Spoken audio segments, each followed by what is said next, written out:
to this point. Just what do you think about how the offensive line as a whole has played through 2 weeks of spring ball? I think one thing we figured out is that we have a good offensive line room and we're deep. We have a lot of competition going on, just competing every day and with a lot of depth. How helpful do you feel like it is for you guys that you're back, Truss is back, that you've got Set in the middle, that you got those guys that y'all have all worked together and they're coming back this year? I think it's big. I think we have a couple guys that have been through it, know what to do, can really help the young guys come along and kind of take people under their wing and kind of show them the way. What does Austin Blaski bring to this team, especially just all the experience he's got at this point? A lot of toughness. He's one tough kid. Effort. There's not a day that he's not giving his all for everybody out there. Like it's just said, everybody got a lot of respect for him, and he brings it every day. How did you see Ernest approach last fall when you're not being able to play, being out? Where do you think he's gotten better since he's been on games? I think Ernest kind of took to me with that a lot after I was hurt and didn't get to play. I kind of just told him, stay in the film room, just don't let your football knowledge go to waste. Just try to learn as much as you can in this time, and I think it's showing right now that he did. What have you learned from playing with Coach Searles over a year, and how much more comfortable are you this year sort of understanding what he's expecting of you? Definitely a lot more. He's always done a good job being clear of what he wants, but he comes every day, coaches you just as he'd coach anybody, and I've got a lot of respect for him. When you talk about that depth and that's something that you've learned this spring, who are some of the guys that we may not think of but that have impressed you? Micah Morris, Dylan Fairchild are both really impressive right now. Jared Wilson, he's an athlete. He's physical. He's smart.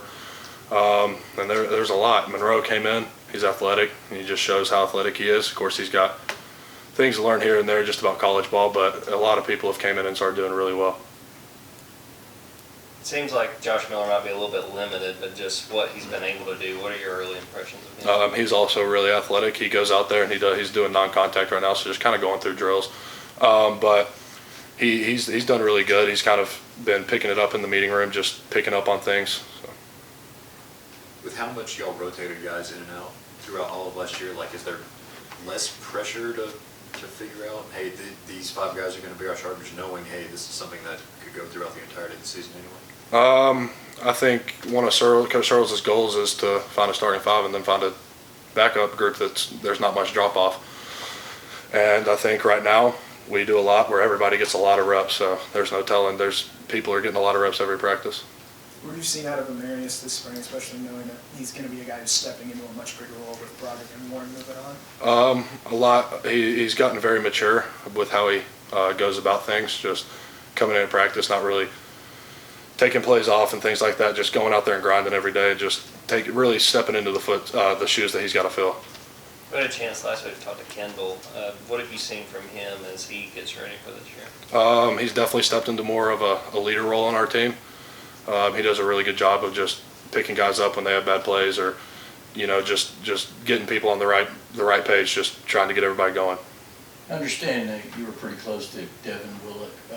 In what ways are you guys honoring him or trying to honor him in the spring?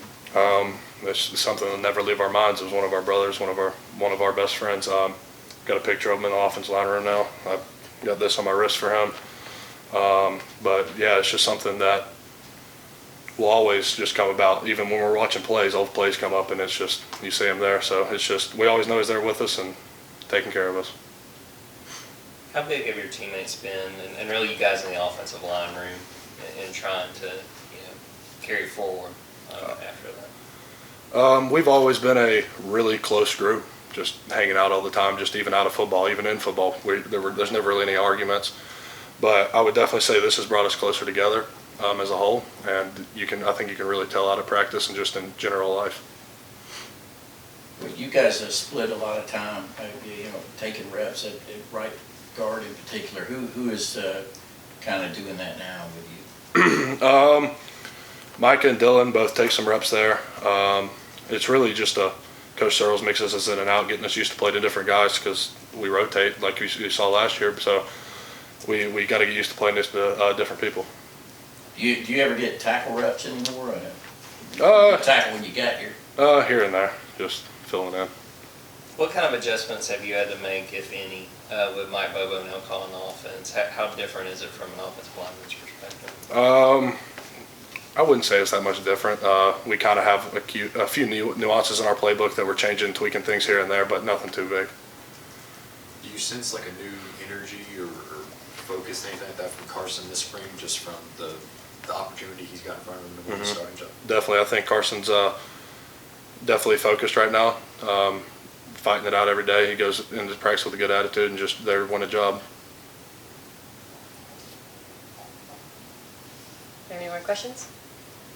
All right. Thanks, Tate. Thanks, Yep, Dave. thank you.